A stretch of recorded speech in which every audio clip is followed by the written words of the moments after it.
भाग छोटे अभिलाष बड़, करहूँ एक विश्वास। पै है सुख सुन सुजन सब, खल कर हैं उपहास। अर्थात मेरा भाग्य छोटा है और इच्छा बहुत बड़ी है, परंतु मुझे एक विश्वास है कि इसे सुनकर सज्जन सभी सुख पावेंगे और दुष्ट हंसी उड़ाएंगे। खल परिहास हो हित मोरा, काक कहीं कल कंठ कठोरा। हंस ही बकदा दुर्चात कही, हंसहि मलिन खल विमल बत कही। अर्थात किंतु दुष्टों के हंसने से मेरा हित ही होगा। मधुर कंठ वाली कोयल को कौवे तो कठोर ही कहा करते हैं, जैसे बगुले हंस को और मेढक पपीहे को हंसते हैं,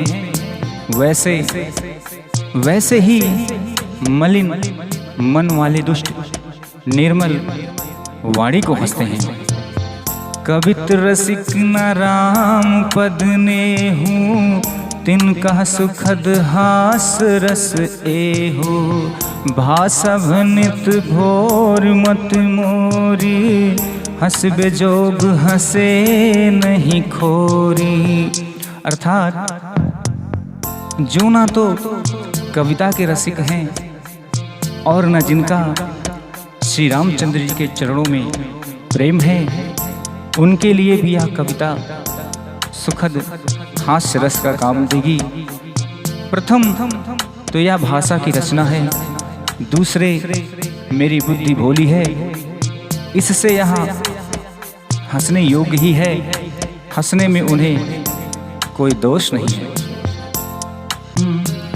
प्रभु पद प्रीत न सामुझने की, तिन्ही कथा सुन लागहि फीकी। हरिहर पद रति मति न कुतर की, तिन कहूँ मधुर कथा रघुबर की। अर्थात जिन्हें ना तो प्रभु के चरणों में प्रेम है और ना अच्छी समझ ही है, उनको यह कथा सुनने में फीकी लगेगी। जिनकी श्री हरि भगवान विष्णु और श्री हरि भगवान शिव के चरणों में प्रीति है और जिनकी बुद्धि कुतर्क करने वाली नहीं है, जो श्री हरि हर में भेद की या ऊंच नीच की कल्पना नहीं करते, उन्हें श्री रघुनाथ जी की यह कथा मीठी लगेगी। राम भगति भूषित जिय जानी, सुनहि सुजन सराहि सुबानी। कवि न हो नहीं बचन प्रवीणु, सकल कला सब विद्याहीनु। अर्थात सज्जनगण इस कथा को अपने जी में श्री राम जी की भक्ति से भूषित जानकर सुंदर वाणी से सराहना करते हुए सुनेंगे। मैं ना तो कवि हूँ, न वाक्य रचना में ही कुशल हूँ, मैं तो सब कलाओं तथा विद्याओं से रहित हूँ। आखर अर्थ अलंकृत नाना, छंद प्रबंध अनेक विधाना। भाव भेद रस भेद अपारा, कवित दोष गुण विविध प्रकारा। अर्थात नाना प्रकार के अक्षर, अर्थ और अलंकार, अनेक प्रकार की छंद रचना, भावों और रसों के अपार भेद और कविता के भांति भांति के गुण दोष होते हैं।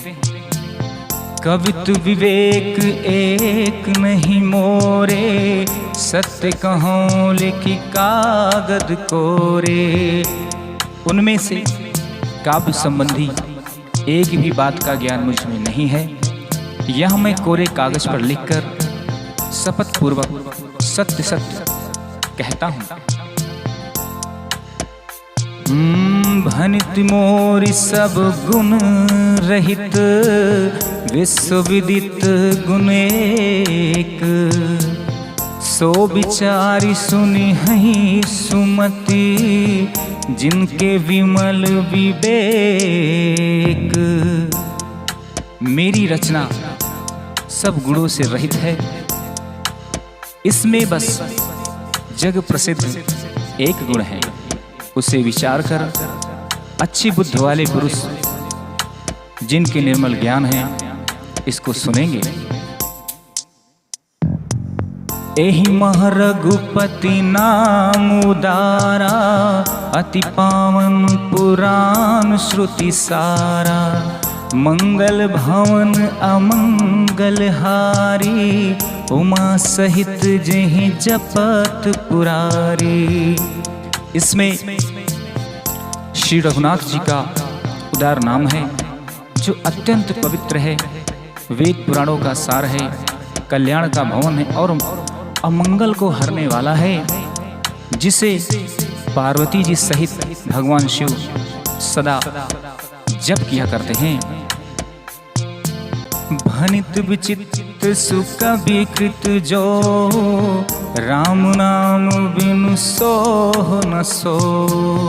विधु बदनी सब भांति समारी, सोह न बसन बिना नर नारी। जो अच्छे कवि के द्वारा रची हुई बड़ी अनूठी कविता है, वह भी राम नाम के बिना शोभा नहीं पाती। जैसे चंद्रमा के समान मुख वाली सुंदर स्त्री सब प्रकार से सुसज्जित होने पर भी वस्त्र के बिना शोभा नहीं देती। सब गुण रहित कुकवि कृत बानी, राम नाम जस अंकित जानी। सादर कहीं सुनहि बुधिताही, मधुकर सरिस संत गुण ग्राही। इसके विपरीत कुकवि की रची हुई सब गुणों से रहित कविता को भी राम के नाम एवं यश से अंकित जानकर बुद्धिमान लोग आदरपूर्वक कहते और सुनते हैं, क्योंकि संत जन भौरे की भांति गुड़ ही को ग्रहण करने वाले होते हैं। यद्यपि कवित रस एको नाही, राम प्रताप प्रगट एहि माही।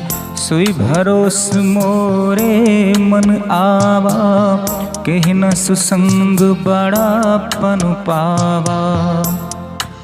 अर्थात यद्यपि मेरी इस रचना में कविता का एक भी रस नहीं है, तथापि इसमें श्री राम जी का प्रथम प्रकट है। मेरे मन में यही एक भरोसा है, भले संग से भला किसने बड़प्पन नहीं पाया। धूमो तजई सहज करु आए, अगर प्रसंग सुगंध बसाए। भनित भदेश वास्तु भल बरनी, राम कथा जग मंगल करनी।